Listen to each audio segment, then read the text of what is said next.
my God, it's so exciting to be here with you all. I'm so thrilled to be here, and congratulations. Like, you did it. Applaud for yourselves. So this is such an honor for me to speak with you today as you embark on your journey in journalism, something I began not that long ago, just like 22 or so years, when I graduated from Southern Illinois University in 1999. Now, I was really eager to get out of college, like super eager. I was the kind of student who took the 8 a.m. class and went to bed early so I could be on time for it. I took lengthy course loads, we're talking like over 20 hours, ran my student newspaper 2 years in a row. I didn't really go to house parties or drink or socialize because I was on a mission. I wanted to be a journalist, and I was going to get there by any means necessary. But this is not the story of a perfectionist, because I'm not. And this isn't the story of the perfect student. To be honest, to this day, I still don't know how to properly study for anything, which is probably why I never went back and got my master's or any advanced degree. So, no, it's not a story of being perfect. No, this is a story about failure. Now, I know what you're thinking. I'm editor-in-chief of HuffPost, a Pulitzer Prize-winning news organization. Yeah.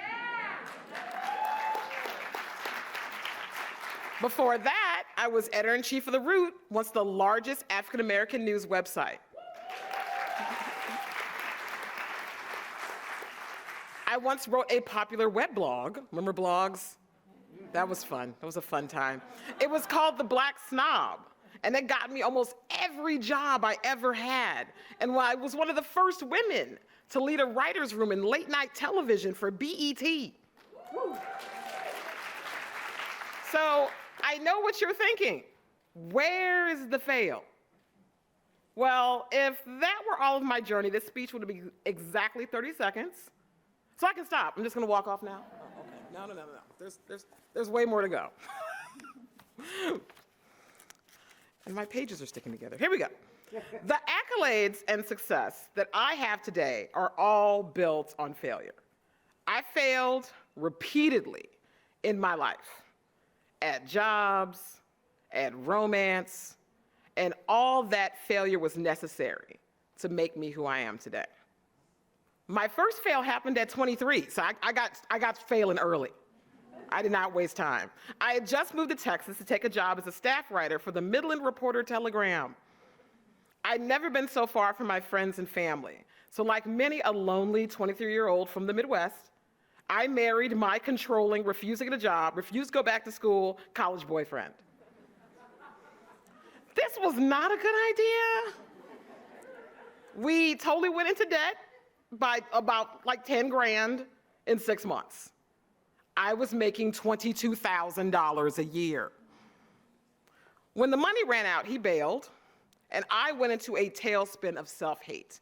I lost weight, I gained weight. I then moved to California to start a new life, working as a staff writer at the Bakersfield, California newspaper. At my job, I would go through periods of great creativity and productivity. But then the anxiety attacks started, and the depression showed up. I didn't know what was wrong with me. I just knew I didn't like myself very much. After less than a year, I had to take 2 weeks off to get my head together because I couldn't get through the day without drinking 2 shots of tequila. A year later, I would be hospitalized with suicidal ideation. A year after that, hospitalized again. I wanted to die, but didn't understand why. On my 3rd desperate hospitalization, I finally learned what my issue was. I had bipolar disorder, a severe mood disorder. I tried to keep working. I went back to the office part-time, and my job was very supportive and understanding of me, even though by then I was a shadow of my former star reporter self. After a year of struggle, I was done.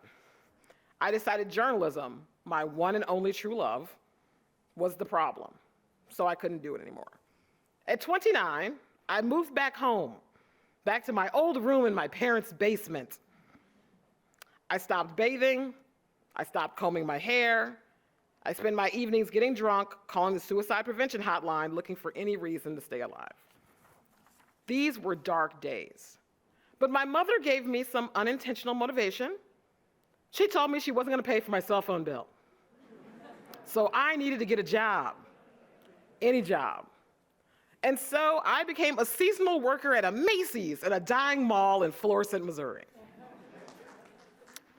It was there while dressed in all black, marking down merchandise, detangling Christmas lights in dark storage rooms, and folding sweaters, I reached my nadir. My high school reunion came and went, and I definitely did not go. I had been a star student back then, overly ambitious, creative, funny, and now I was just a miserable woman, single, over 30, no longer in journalism, living with her parents. I told myself I was giving up. No hopes, no dreams, just me, another unhappy, failed former gifted and talented kid who never lived up to their potential. But then something amazing happened. Somewhere in all that misery and self-loathing, somewhere deep down inside of me, was still that girl who finished college in 3 years. The ambitious one, the go-getter. And that girl literally dragged me by my hair, kicking and screaming back into society by starting my blog, The Black Snob, in 2009. It was one of the most popular African-American political blogs on the web, leading to an invitation to speak at Harvard's Black Policy Conference.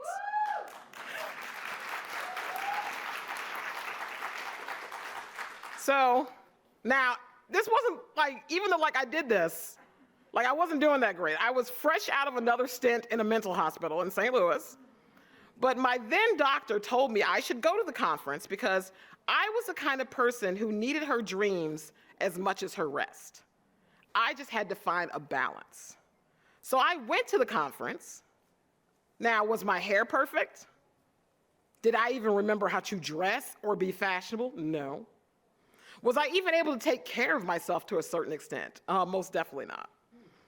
But when I talked to people, I lit up. I was on.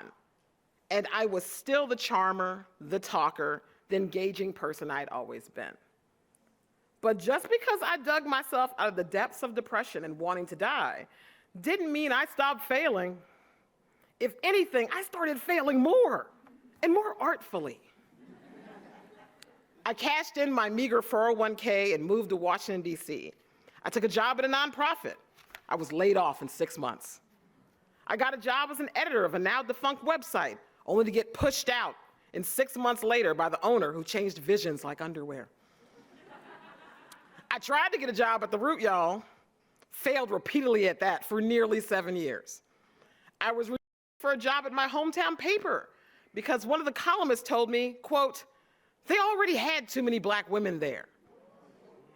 Mind you, there was 3. In 2012, I got a dream job working in late-night television in New York City.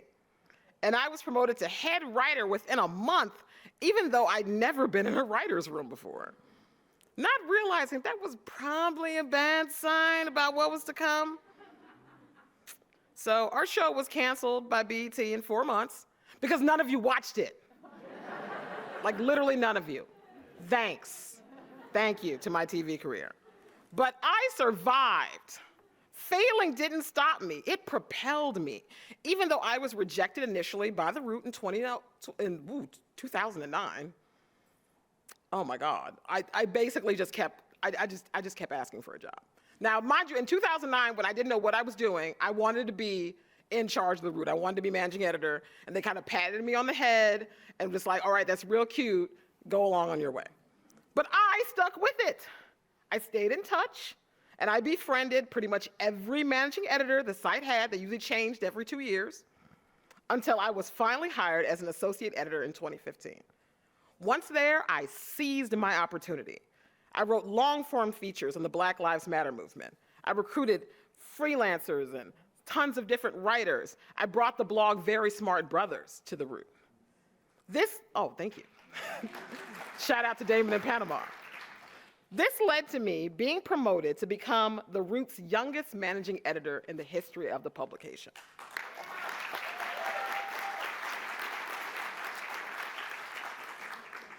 Once there, I worked with my team to change our voice, tone, and style, embracing what it truly means to be Black today.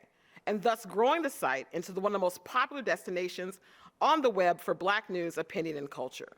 This was a site we grew in traffic by more than 300% in my first year of leadership. A site that became both feared and respected by politicians and culture shifters alike, award-winning for its journalism and its fiery points of view. I say all this to say, you will fail. Everyone fails. It's part of success. If you've already experienced a failure, congratulations! You're one step closer to being a winner. Because if you want to be successful, you have to be prepared to take risks. And with risks always comes the chance of failure. But there is no success without being willing to take a gamble on yourself.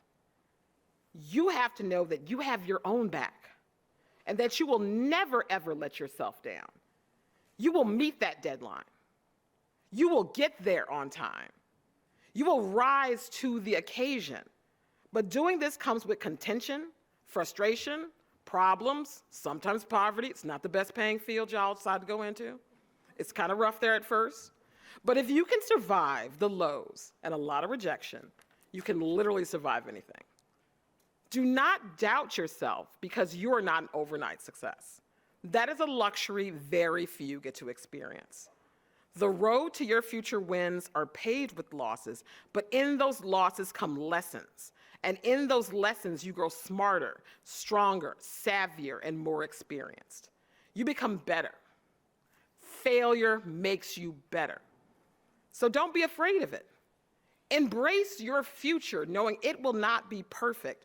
You will not be perfect, and that is okay. As long as you protect your heart, soul, and mental health, you can accomplish anything you so desire. Just don't get stuck on, one path that you don't see the alternative routes that lead to greater success. Don't get so married to one idea of who you are that you're unable to become the person you were always meant to be. You have to accept you're going to fail sometimes, but failure is not the end. After all, you aren't judged by how far or fast you fall. You're judged by whether you get back up. Congratulations, guys.